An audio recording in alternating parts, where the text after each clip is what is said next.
पढ़ेंगे क्या हमारे आसपास के पदार्थ शुद्ध है। तो जानते हैं, हम हम लोग अक्सर बाजार से चीजें खरीद के लाते हैं, जैसे कि दूध, घी, मक्खन, नमक, मसाले, मिनरल जल या जूस शुद्ध है। क्या बाहर की चीजें हमें शुद्ध मिलती है? इसके बारे में हम कैसे जानते हैं? उसका परीक्षण करके। ठीक है, तो ये सब चीजें हमारे कहाँ पे उपयोग होती हैं? रसोई घर में उपयोग होती हैं।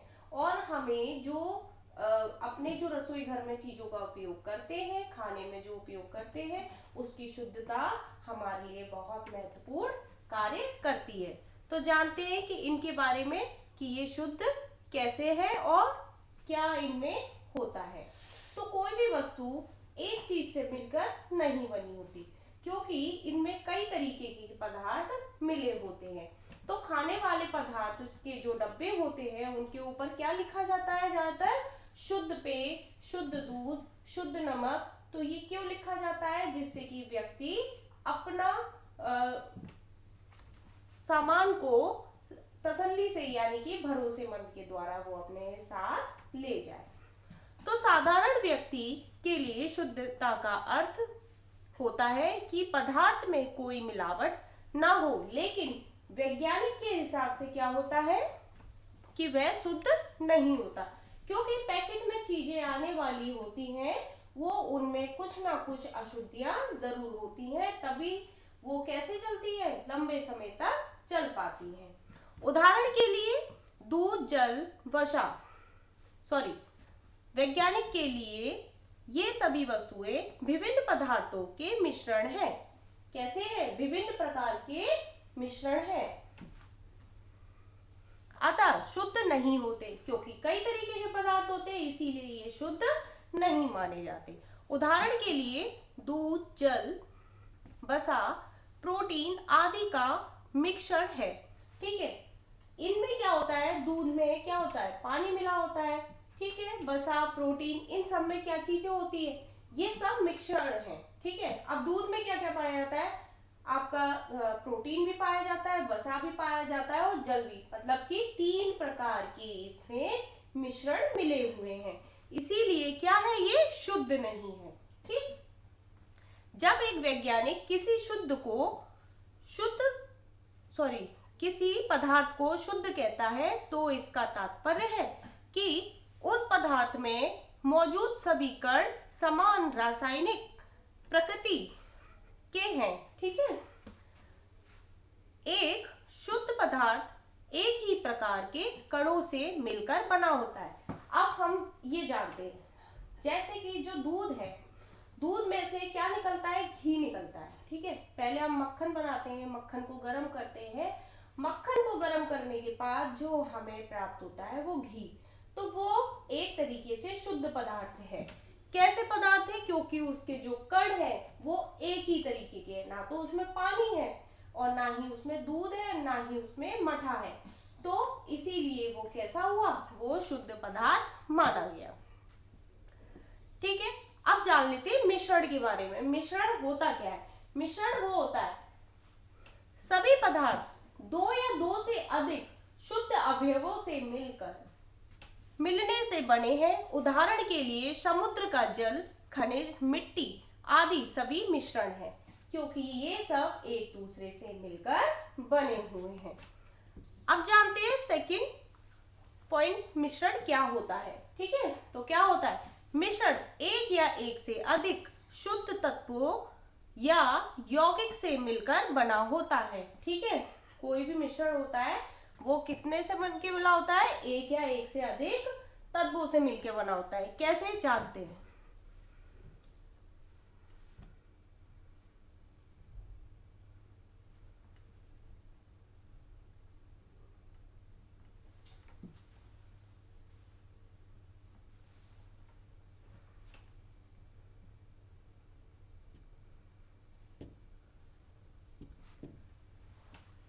देखो, ये हमने एक ग्लास लिया, ठीक है, और इसमें हमने क्या भरा? जल भरा। क्या भर लिया बेटा? जल। अब हमें इसको क्या करना है, इसको मिश्रण करना है। कैसे करेंगे, हमने एक जगह पे क्या ले ली, चीनी ले ली, ठीक है, चीनी ले ली, और एक तरफ हमने क्या ले लिया, नमक ले लिया। अब इस चीनी को इस जल में हम मिला देते हैं, तो ये क्या बना, ये आपका मीठा पानी बना। कैसा पानी बना, मीठा पानी। अब ये किसके द्वारा हुआ, क्योंकि इसमें एक से ज्यादा दो अधिक पदार्थ मिलाए गए। कैसे, जल को मिलाया गया, फिर दूसरा चीनी को। अब इसी तरीके से हम इसमें नमक भी डाल देंगे, और यहाँ पे हमने ले लिया नींबू। क्या ले लिया, नींबू। अब हमने इसको भी मिलाया, तो ये हमें क्या मिला, एक नया पदार्थ मिलकर बना, जो कि सभी पदार्थों से मिलकर हमें एक मिश्रण पदार्थ मिलता है। ठीक है, मिश्रण पदार्थ मिलने के बाद हमें ये क्या प्राप्त हो रहा है, ये जल तो प्राप्त हो नहीं रहा, तो इसको हम नॉर्मल भाषा में क्या बोलते हैं, शिकंजी बोलते हैं, जिसको हम खट्टा मीठा पानी भी कहा जाता है। इसी को हम मिश्रण कहते हैं। ठीक है,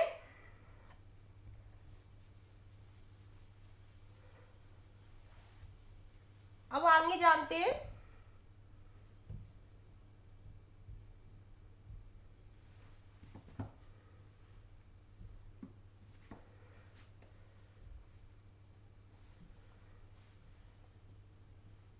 अब तक हमने मिश्रण पढ़ लिया, अब देखते हैं। देखो इसी तरीके से बताया अभी कि इस प्रकार चीनी एक पदार्थ है, क्योंकि यह एक ही प्रकार का शुद्ध अवयव रखता है। क्योंकि चीनी तो अपने में ही अलग है। चीनी किससे बनती है, गन्ने से बनती है। किससे बनती है, गन्ने के रस से बनती है। पहले गन्ने को निकाला जाता है खेत से, उसके बाद गन्ने का रस निकाला जाता है, फिर उस रस को पकाया जाता है, पकाने के बाद उसको शुद्ध किया जाता है, और उसके बाद हमें चीनी के छोटे छोटे कणों को देखने को मिलता है। तो यानी कि चीनी ये क्या है, यह एक पदार्थ है।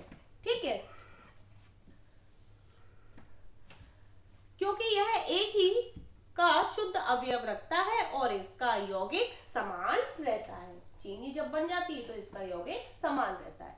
तो अब चलते हैं दूसरी हेडिंग पर, मिश्रण के प्रकार। मिश्रण के प्रकार तो आपके कितने प्रकार के होते हैं, दो प्रकार के होते हैं। एक समांगी मिश्रण होता है और एक विषमांगी मिश्रण होता है। ठीक है, चलो देखते हैं। अवयवों की प्रकृति के अनुसार विभिन्न प्रकार के मिश्रणों का निर्माण होता है। इस तरह मिश्रण के कई प्रकार होते हैं। कितने प्रकार होते हैं, कई प्रकार। अभी तो मैंने आपको एक बताया कि ज्यादातर दो प्रकार के होते हैं, समांगी और विषमांगी। तो चलो अब देख लेते हैं इनकी।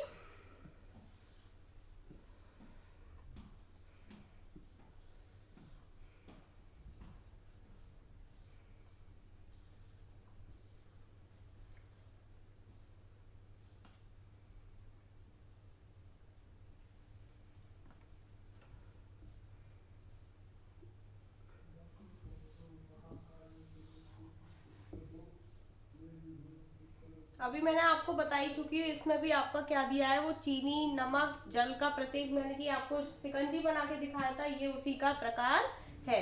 इसका दूसरा उदाहरण देख लेते हैं जो मिश्रण के बारे में, तो जानते हैं। वो आपकी बुक में भी दिया हुआ है, ये देखते हैं। आइए पुनः कक्षा को 4 समूह में अ, ब, स और द में बांटे। ठीक है,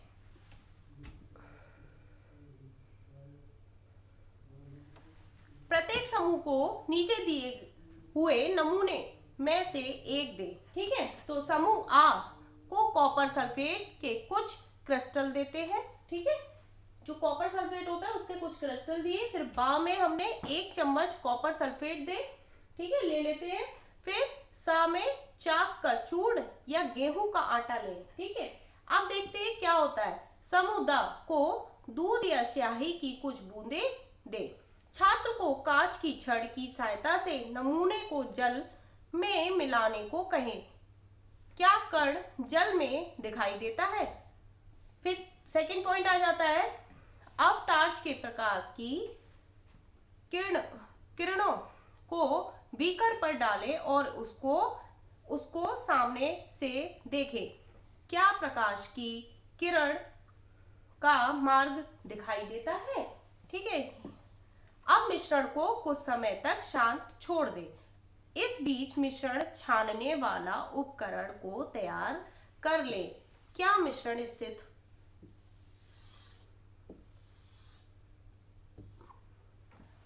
फिर देखें, कुछ समय के बाद कण नीचे बैठना शुरू करते हैं।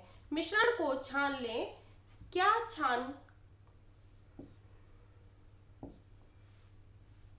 छानक पात्र पर कुछ विशेष बचा है, ये देख लिया। फिर उसके बाद कक्षा में परिणाम पर चर्चा कर इस क्रिया पर एक मत बनाओ और प्रयत्न करो। ठीक है,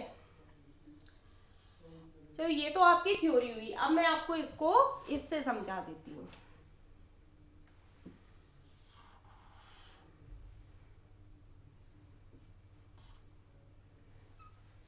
छानने की प्रक्रिया। ठीक है, देखो ये हमने क्या लिया है, ये आपका एक है टेस्ट ट्यूब। क्या है आपका टेस्ट ट्यूब, जो जिसमें हम जो छना हुआ द्रव है उसको एकत्रित करेंगे, यानी कि इकट्ठा करेंगे। मुड़ा हुआ छानक पात्र। ठीक है, मुड़ा हुआ छानक पात्र। छानक पात्र का शंकु, यानी कि जो ये छात्र, यानी कि जिसको हम बोलते हैं छन्नी। क्या बोलते हैं बेटा, छन्नी। सीधी सी बात है। कांच की छड़ और छानक पात्र के साथ संलयन की से निथारना हुआ द्रव। ठीक है, यानी कि जो छना हुआ होता है उसी को हम निथारना भी कहते हैं। ठीक है, कीप और परखनली छाना हुआ द्रव। अब देखो कैसे, आपको सिंपल भाषा में समझाती हूँ। जैसे कि हम एक भगोने में क्या बनाते हैं, चाय बनाते हैं। क्या बनाते हैं बेटा, चाय। ठीक है, उसमें हम क्या क्या डालते हैं, अदरक, चाय पत्ती, चीनी, ये सब डालते हैं। और जब वो बनके तैयार हो जाती है तो हम किससे छानते हैं, छन्नी से। किससे छानते हैं बेटा, छन्नी से। ठीक है, एक जगह हम इसको कलेक्ट कर लेते हैं तो हमें क्या मिलती है, चाय मिलती है। तो सीधा साधा कहने का तात्पर्य यह है कि हम कोई भी किसी भी मिश्रण को एक साथ मिलाते हैं और एक मिश्रण को प्राप्त करने के लिए उसको छानना आवश्यक होता है। इसी को हम क्या कहते हैं, मिश्रण का उदाहरण कहते हैं। ठीक है, तो ये आपको समझ में आ गया होगा।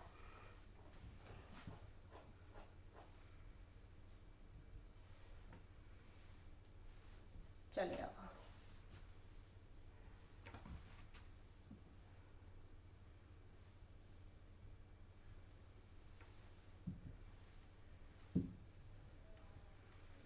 अब ये तो हमने जान लिया।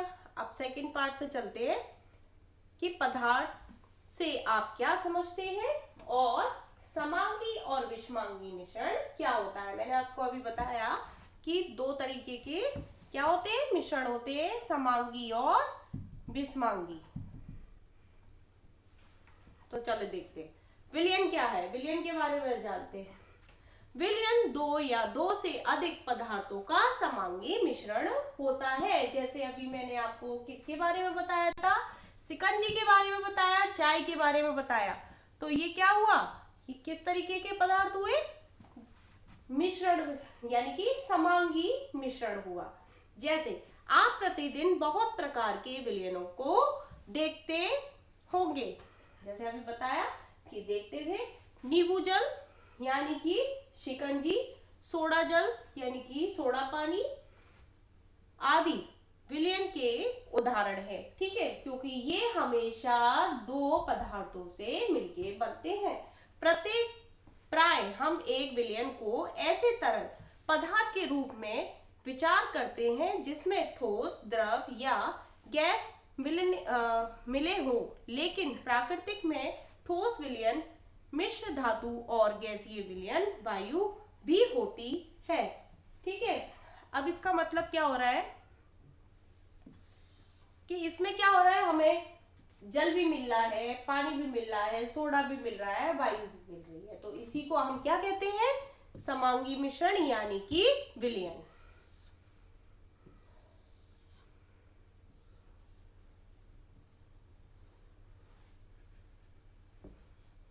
अब चलते हैं मिश्र धातु के बारे में जान लेते हैं कि मिश्र धातु क्या होती है।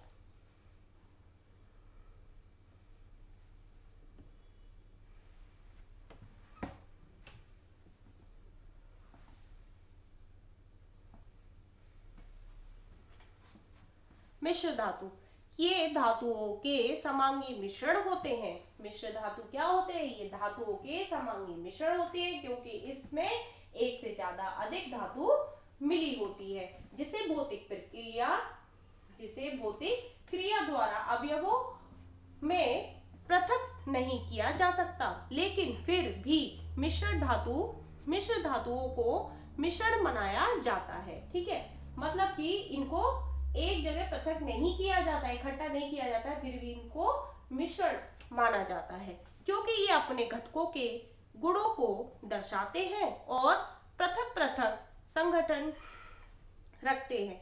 उदाहरण के लिए पीतल, जिंक लगभग 30%, कॉपर लगभग 70% का मिश्रण है।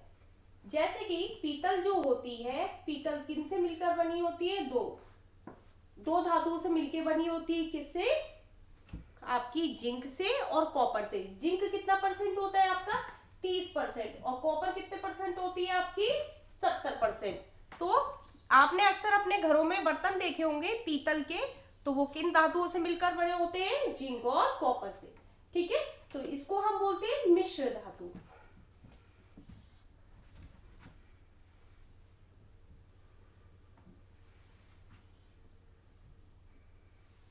ठीक है, अब चलते हैं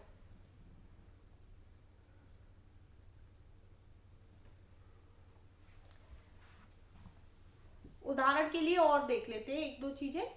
जैसे मैंने आपको ले लिया उदाहरण के लिए, हमने पहले ये ले लेते हैं, चीनी और जल का विलय एक तरल घोल में ठोस का उदाहरण है। ठीक है, चीनी और जल को अभी बताया कि चीनी को हम पानी में डाल देंगे, तो हमने उसको किस में लिया, तरल घोल में ले लिया, और इसको ठोस का उदाहरण मान लेंगे। तो इसे चीनी विलय है, इसमें चीनी क्या है, विलय, यानी कि जो चीनी कार्य कर रही है वो घुलने का कार्य कर रही है।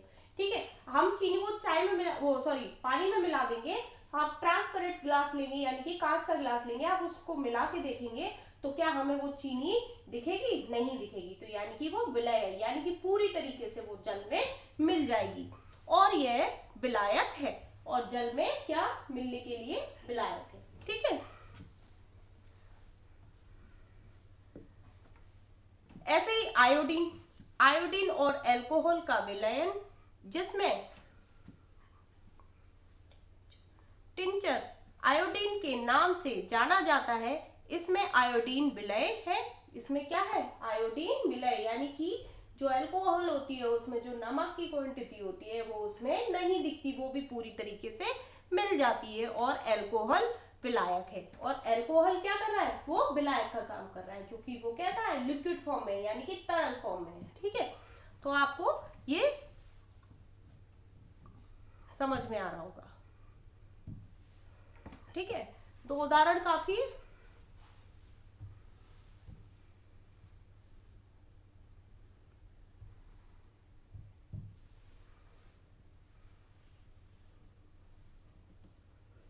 चलो एक और देख लेते हैं, वायु गैस में गैस का विलयन है।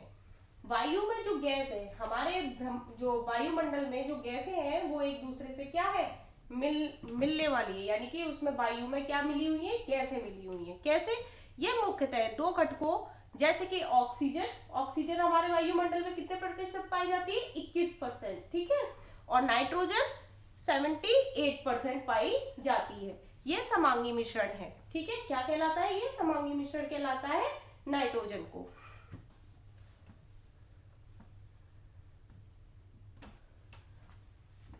तो वायु का विलायक कहलाया जाता है। क्या, नाइट्रोजन क्या है, वायु का विलायक, क्योंकि वो वायु में मिल गई, हमें दिखाई तो देती नहीं है, सिर्फ महसूस की जाती है। वायु में दूसरी गैस बहुत कम मात्रा में उपलब्ध होती है और जो बाकी की गैसें होती है वो कम मात्रा में होती हैं। चलो विलयन के गुण देख लेते हैं। विलयन एक समांगी मिश्रण है, बताया, जब हम एक से 3 चीजों या 4 चीजों को मिला देंगे उसे हम विलयन कहेंगे। ठीक है, विलयन का समांगी मिश्रण कहेंगे। विलयन के कण व्यास में 1 nm यानी कि 10⁻⁹ मीटर से भी छोटी होती है। कितनी होती है? बहुत छोटी होती है, इसीलिए वे आंखों से नहीं देखे जा सकते। इनके लिए हमें क्या चाहिए होगा? माइक्रोस्कोप। ठीक है, अपने छोटे छोटे आकार के कारण विलयन के कण गुजर रही प्रकाश की किरणें को फैलाते नहीं है। ठीक है, फैलाते नहीं है, इसीलिए विलयन में प्रकाश का मार्ग दिखाई नहीं देता। ठीक, इसमें क्या नहीं दिखाई देता? प्रकाश का मार्ग नहीं दिखाई देता। अब चलते हैं विलयन की सांद्रता पर। सांद्रता का आपका उदाहरण दिया हुआ है, वो देख लेते हैं।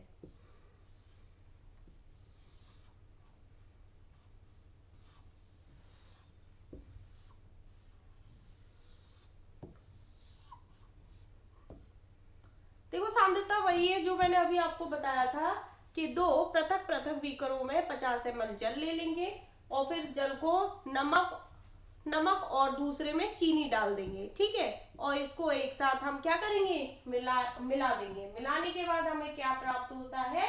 यह विलायक प्राप्त होता है, क्योंकि चीनी और नमक आराम से मिल जाती है। ठीक, अब देखते हैं इनके सूत्र देख लेते हैं। ठीक है, तो पहला आपका जो सूत्र आ जाता है, द्रव्यमान विलयन के द्रव्यमान प्रतिशत। ठीक है, बराबर विलय पदार्थ का द्रव्यमान। हम पहले किसका लेंगे? जो विलय पदार्थ होगा, जो विलय मिल रहा है, तो उस पदार्थ का क्या ले लेंगे? द्रव्यमान ले लेंगे। फिर अपॉन विलयन का द्रव्यमान ले लेंगे, उसका इंटू हम किससे कर देंगे? 100 से कर देंगे।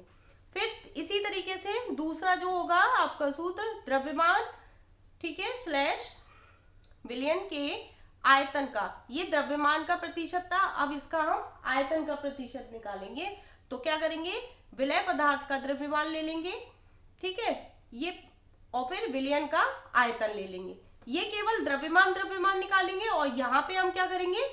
यहाँ पे हम करेंगे आपका द्रव्यमान और आयतन। ठीक है, इन दोनों का इंटू 100 से कर देंगे। इसी तरीके से तीसरा आपका क्या दिया है? तीसरा आपका ये दिया है, हमें विलयन के आयतन और आयतन का प्रतिशत निकालना है। ठीक है, विलयन के आयतन और आयतन का प्रतिशत निकालेंगे, तो विलय का आयतन और विलयन का आयतन। ठीक है, तो इसका भी हम इंटू किससे कर देंगे? 100 से कर देंगे। जैसे कि ये लिया है, एक विलयन के 320 ग्राम विलायक जल में 40 ग्राम साधारण नमक विलय है, तो विलयन की सांद्रता का परिकलन करें। तो देख लेते हैं।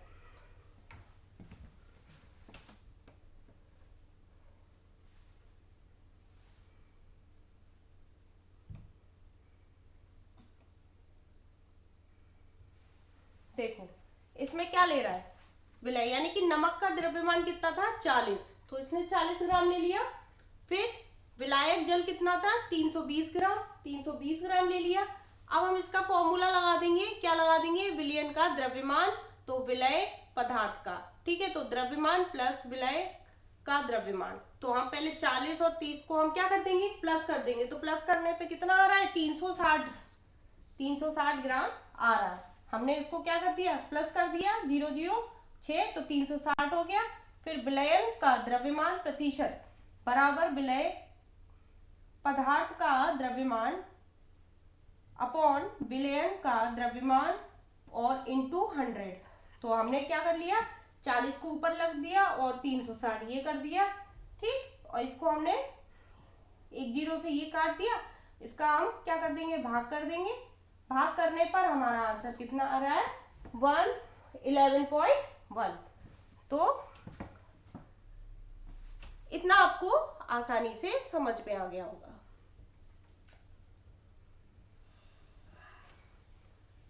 अब नेक्स्ट देखेंगे, पहले पार्ट में हमने क्या देख लिया था, समांगी और विषमांगी मिश्रण देख लिया था। तो विषमांगी मिश्रण क्या होता है, जिनको मिलाने पर जो पदार्थ एक साथ ना मिक्स हो पाए, यानी कि एक साथ नहीं मिल पाते हैं, उनको हम क्या कहते हैं, विषमांगी मिश्रण कहते हैं।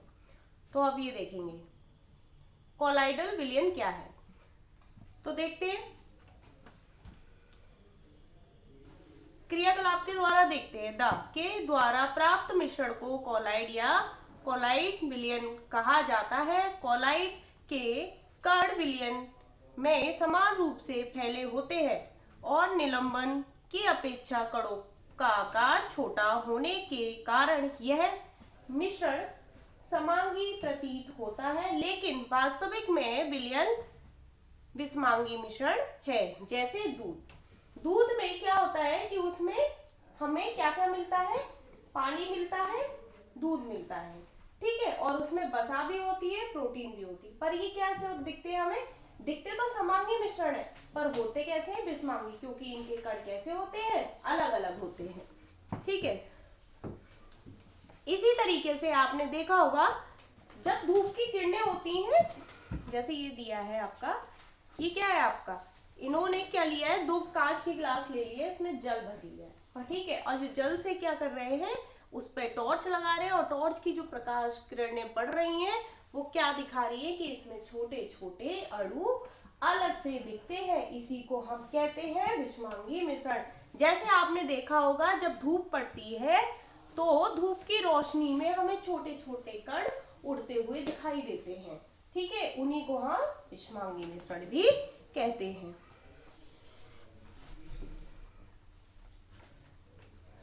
अब देखते हैं, इनकी सारणी देख लेते हैं, ठीक है। कोलाइडस के समान उदाहरण, परिप्रेक्षित प्रवस्था, परिप्रेक्षण मध्यम, प्रकार उदाहरण। तो देखते हैं, तो ये आपका कैसा हो गया बेटा, पहला आ गया द्रव, फिर दूसरा है ठोस, गैस, द्रव, ठोस, गैस, द्रव, ठोस। तो 3 अवस्थाएं तो होती ही होती है, ठोस, द्रव, गैस। अब इनकी विशेषताएं देख लेते हैं। द्रव क्या होता है, गैस में बदलता है, फिर गैस को हम एरोसोल कहते हैं, जो कि किसके द्वारा होता है, कोहरा, बादल और कुहासा, ठीक है। तो आपने देखा होगा, सर्दियों में जो कोहरा पड़ता है वो कैसे फॉर्म में होता है, वो आपके द्रव्य फॉर्म में होता है। बादल भी आपका द्रव फॉर्म में होता है। अब चलते हैं ठोस की तरफ। ठोस भी क्या करता है, गैस में परिवर्तित होता है।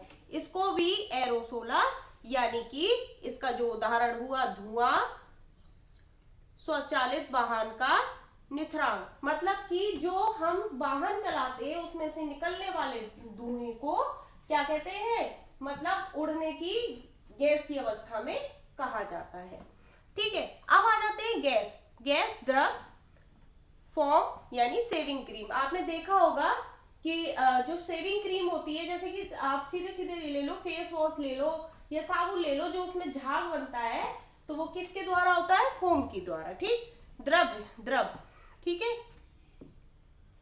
इमल्शन, ठीक है, दूध, फेम, क्रीम, जो क्रीम वगैरह होती है, दूध होता है, वो किसके द्वारा होता है, द्रव में। ऐसी तरीके से ठोस, द्रव, सोल, ठीक है, मैग्नीशियम, मिल्क, कीचड़,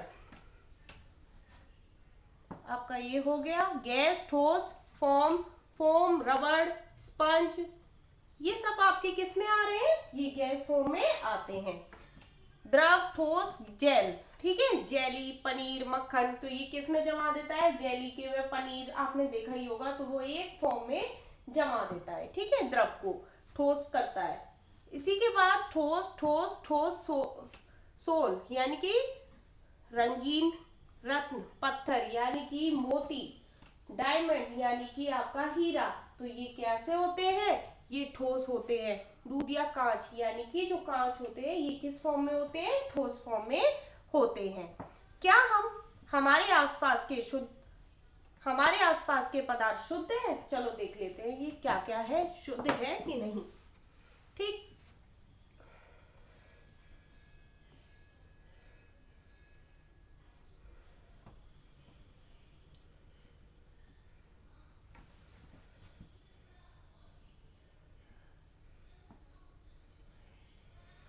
ठीक है। अब देखते हैं कोलाइट के गुणधर्म। तो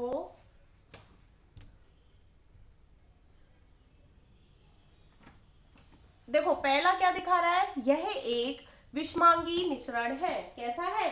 विषमांगी मिश्रण क्यों दिख रहा है? जैसे कि मैंने आपको बताया कि आपका हमने क्या लिया, एक जल लिया, ठीक है। इस जल में जब हम चीनी मिलाते हैं तो क्या वो चीनी हमें दिखाई देती है? नहीं दिखाई देती, क्योंकि वो समांगी मिश्रण में मिल जाती है। अगर हम इसमें बालू या चौक का पाउडर मिलाएंगे तो उसके कण वाटर में यानी कि पानी में नहीं मिल पाएंगे, ठीक है। तो इसी को हम कहते हैं विषमांगी मिश्रण। ठीक, समझ में आया? कोलाइट के कणों का आकार इतना छोटा होता है कि यह पृथक रूप से आंखों से नहीं देखा जाता। क्योंकि नहीं देखा जा सकता, क्योंकि उनका क्या होता है, बहुत छोटे छोटे छोटे कण होते हैं जिनको हम माइक्रोस्कोप के ही द्वारा देख सकते हैं, नग्न आंखों से हम इनको नहीं देख सकते हैं। ये इतने बड़े होते हैं कि प्रकाश की किरणें को फैलाते हैं तथा उनके मार्ग को दृश्य बनाते हैं। जब अभी मैंने आपको दिखाया कि जब हम एक पानी के गिलास के पास से टॉर्च की रोशनी को हम बाहर निकालते हैं तो वो क्या बना लेता है, अपना मार्ग दृश्य बना लेता है। मतलब मार्ग दृश्य से देखते हैं कि इसके अंदर क्या क्या कण हैं। जब इनको शांत छोड़ दिया जाता है तब ये कण तल पर बैठते हैं, अर्थात ये स्थायी होते हैं। जैसे मैंने अभी आपको बताया कि मैंने एक ग्लास में क्या लिया, जल लिया। जल में हमने या तो बालू डाला, या चौक का पाउडर डाला, या लकड़ी का बुरादा डाला। अगर हम उसको हिलाएंगे तो वो हिलता रहेगा, पर जब इसको छोड़ देंगे तो उसके कण क्या होंगे, जो आपका जो ग्लास है उसके नीचे बैठ जाएगा। और बैठने के बाद क्या होता है, उसके कण हमें आसानी से दिखाई देते हैं। ये छानने विधि द्वारा मिश्रण से पृथक नहीं किया जा सकते, किंतु एक विशेष विधि अपकेंद्रीय तकनीकी द्वारा पृथक किए जा सकते हैं। कैसे?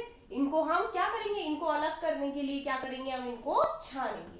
तो यही आपके बुक में दे रखा है कि उदाहरण क्या क्या है।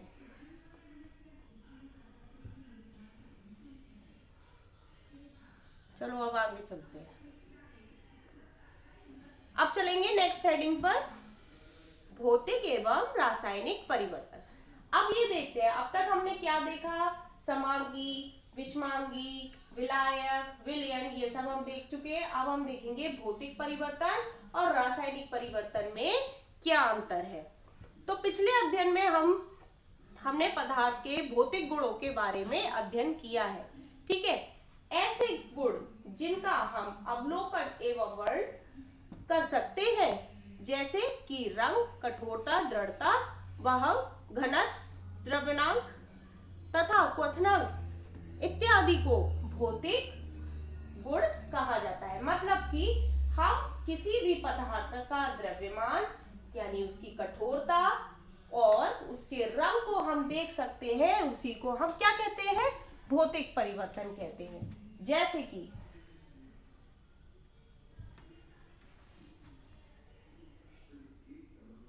जैसे कि हम देखो, हमने कोई भी वस्तु ली,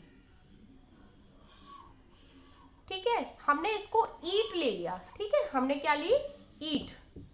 अब ईंट को लेने पर हमको क्या दिख रहा है, अब ईंट में हमको क्या दिख रहा है, एक तो इसका रंग दिख रहा है, इसका आकार भी दिख रहा है, और इसमें जो क्या है, इनमें जो गुण और क्वथनांक वगैरह जो भी डला हुआ है, मटेरियल डला हुआ है, वो भी हमें पता है कि हमें किससे मिला है। तो इसको हम क्या कहेंगे, ये भौतिक परिवर्तन कहेंगे, क्योंकि हमने मिट्टी ली, मिट्टी को गीला किया, उसको माड़ा, उसको सांचे में डाला, फिर उसको हमने क्या किया, इसको पकाया, पकाने के बाद हमें ईंट मिली। ईंट का कलर कैसा होता है आपका, गेरुआ कलर का, ठीक है। तो हमें इससे पता चल रहा है कि ये भौतिक परिवर्तन है। ठीक है, इसके बाद आ जाते हैं रासायनिक अवस्थाओं का अंतर रूपांतर एवं रूपांतरण एक भौतिक परिवर्तन है, क्योंकि ये परिवर्तन पदार्थों के संगठन के बिना परिवर्तन किए होते हैं। ठीक है, बिना उसके पदार्थों के परिवर्तन किए होते हैं। उनकी रासायनिक प्रक्रिया में भी कोई परिवर्तन नहीं होता और उनकी रासायनिक जो प्रक्रिया होती है कोई भी परिवर्तन नहीं होता। ठीक है, यद्यपि बर्फ, जल और वाष्प अलग अलग दिखते हैं और ये विभिन्न भिन्न भौतिक गुणों को दर्शाते हैं, लेकिन ये रासायनिक रूप से सामान्य होते हैं। अब रासायनिक परिवर्तन क्या होता है, पहले ये देख लेते हैं कि रासायनिक परिवर्तन वो होता है जैसे कि हम मार्केट से सब्जियां लाए, सब्जियों को काटा, धुला और उसके बाद हमने उसको किस पे पकाया, आंच पे पकाया, तो ये क्या हुआ, ये हमारा रासायनिक परिवर्तन हुआ, क्योंकि वो सब्जी कच्ची नहीं बची। जो हम सब्जी लेके आए हैं वो कच्ची नहीं बची, क्योंकि वो अलग फॉर्म में परिवर्तित हो गई, उसको हम आसानी से खा सकते हैं। इसी को हम कहते हैं रासायनिक गुणधर्म। जैसे कि जल तथा खाना पकाने वाले तेल दोनों द्रव हैं। ठीक है, जल और तेल कैसे हैं, ये खाना बनाने वाले द्रव्य हैं जो कि रासायनिक गुणधर्म में आते हैं। चलो अब ये देखते हैं, एक पदार्थ दूसरे से क्रिया करके अपने रासायनिक संगठन से परिवर्तन लाते हैं। रासायनिक परिवर्तन पदार्थ के रासायनिक गुणधर्मों में परिवर्तन लाते हैं तथा हम नए पदार्थ पाते हैं। मैंने अभी क्या बताया, एक पदार्थ दूसरे पदार्थ में मिलने के बाद एक क्या बना लेते हैं, संगठन बना लेते हैं, यानी कि वो उसमें मिक्स हो जाती है और उसका क्या हो जाता है, रासायनिक गुणधर्म में परिवर्तित हो जाते हैं, मतलब कि वो आपस में मिल जाते हैं। इसी को हम रासायनिक पदार्थ कहते हैं। जैसे आप मैं सरल फॉर्म में आपको समझा देती हूँ। हमने 5 तरीके की सब्जियां ली, 5 तरीकों को अलग अलग तरीके से काटा और उसको हमने तेल में जीरे मसाले जो भी है इन सबको डाल के और उसको आंच पे पकाया। उसके बाद क्या हुआ, वो रासायनिक संगठन हुआ, यानी कि वो एक साथ मिले और उसके बाद उन्होंने हमें एक तरीके का क्या दिया, एक व्यंजन खाने के लिए बनाया। ठीक है, इसी को हम क्या कहते हैं, रासायनिक परिवर्तन कहते हैं। इसी तरीके से देखते हैं, मोमबत्ती के जलने की प्रक्रिया में भौतिक एवं रासायनिक दोनों परिवर्तन होते हैं। जो मोमबत्ती होती है आपकी, मोमबत्ती जलाते हैं तो वो कैसी है, वो आपकी भौतिक और रासायनिक दोनों परिवर्तन है। ठीक है,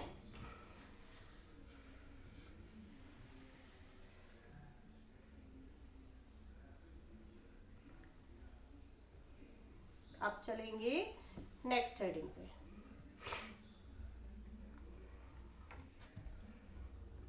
शुद्ध पदार्थों के क्या प्रकार होते हैं। अब शुद्ध पदार्थ और अशुद्ध पदार्थ ये तो हम जानते हैं, पहले शुद्ध पदार्थ के बारे में जान लेते हैं।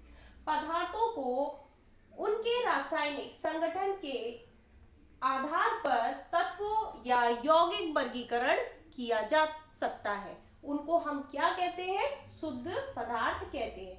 जैसे कि इसमें पहला आ जाता है आपका तत्व।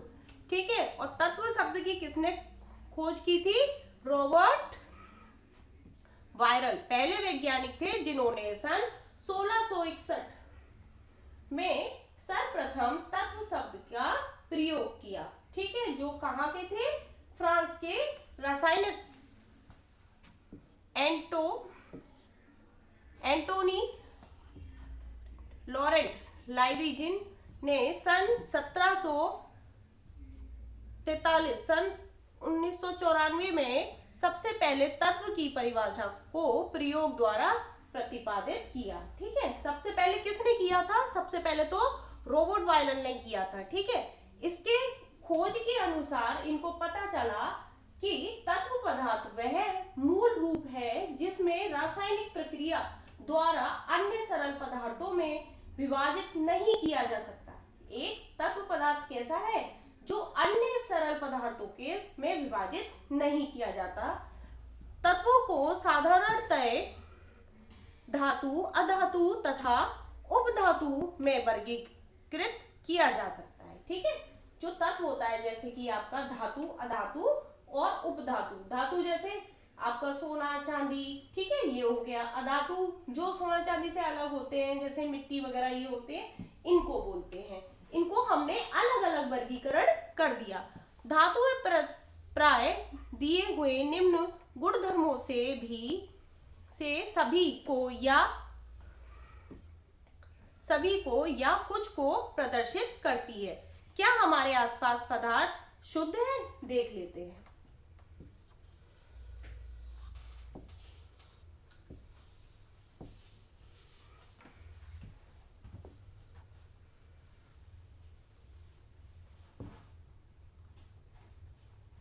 देखो क्या दिया हुआ है। पहला, चमकीली होती है। कुछ पदार्थ कैसे होते हैं? चमकीली होती है। अभी मैंने पदार्थों के बारे में क्या बताया था? ये चांदी जैसे सफेद या सोने की तरह पीले रंग की होती है।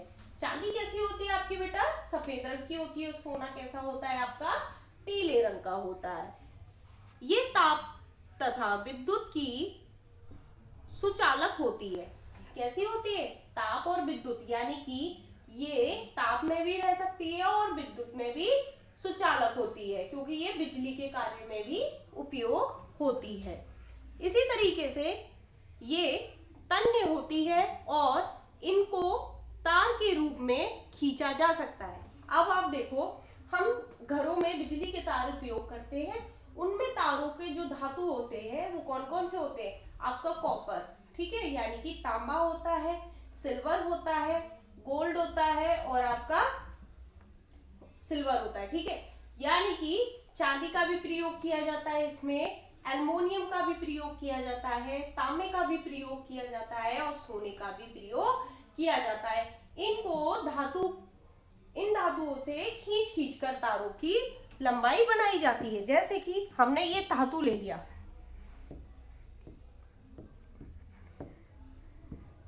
हमने कोई भी धातु लिया, सोने या चांदी का। अब इसकी एक मशीन होती है, इस तरीके से हम उस धातु को रखेंगे और इसको इतना लंबा खींचा जाता है तो हमें क्या मिलता है? तार प्राप्त होता है। तब जाके हम इसे विद्युत रूप में प्रयोग कर सकते हैं, ठीक है।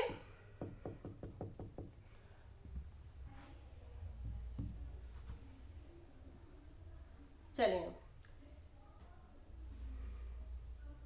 अब देखो, इसी तरीके से ये प्रतिध्वनि रूपण होती है, इनके द्वारा ध्वनि भी बनाई जाती है। इसी तरीके से आपका सोना चांदी तांबा लोहा सोडियम पोटेशियम इत्यादि धातु के उदाहरण हैं, जो पारा धातु होते हुए भी कमरे के तापमान पर द्रव्य है, ठीक है। अब चलेंगे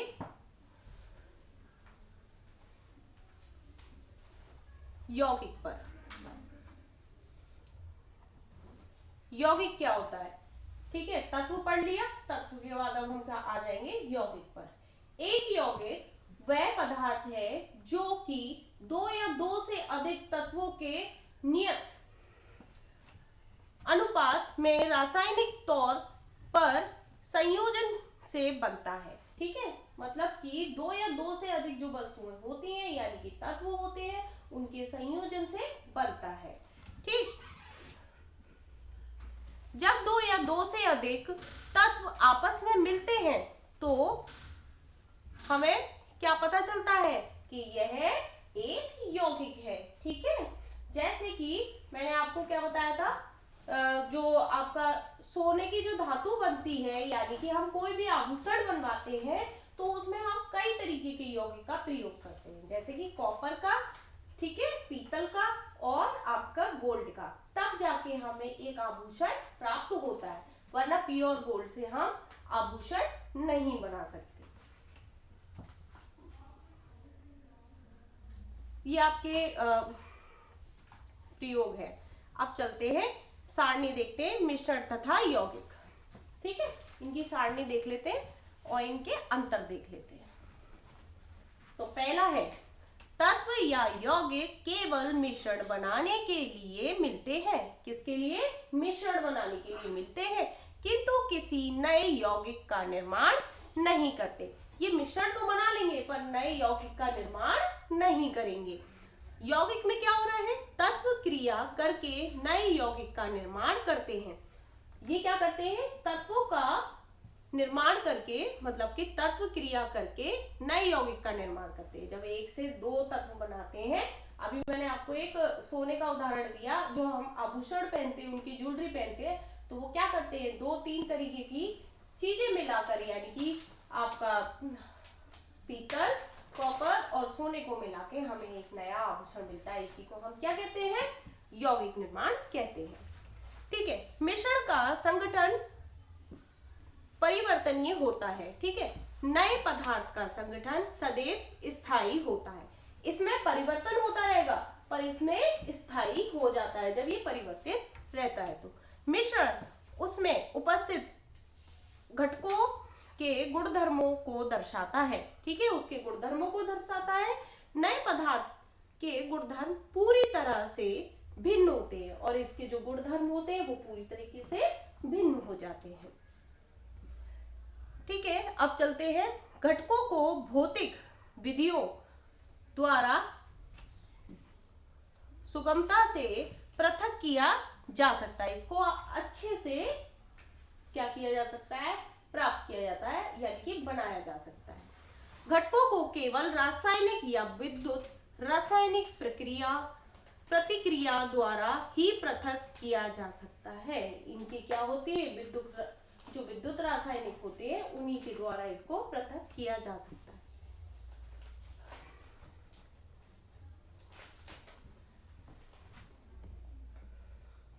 ठीक है, अब जो पदार्थ थे मैंने पहले कराए थे आपको, ठोस, द्रव, गैस, थोड़ा सा इनके बारे में भी और जान लेते हैं। ठीक है, पदार्थ, ठोस, द्रव, गैस।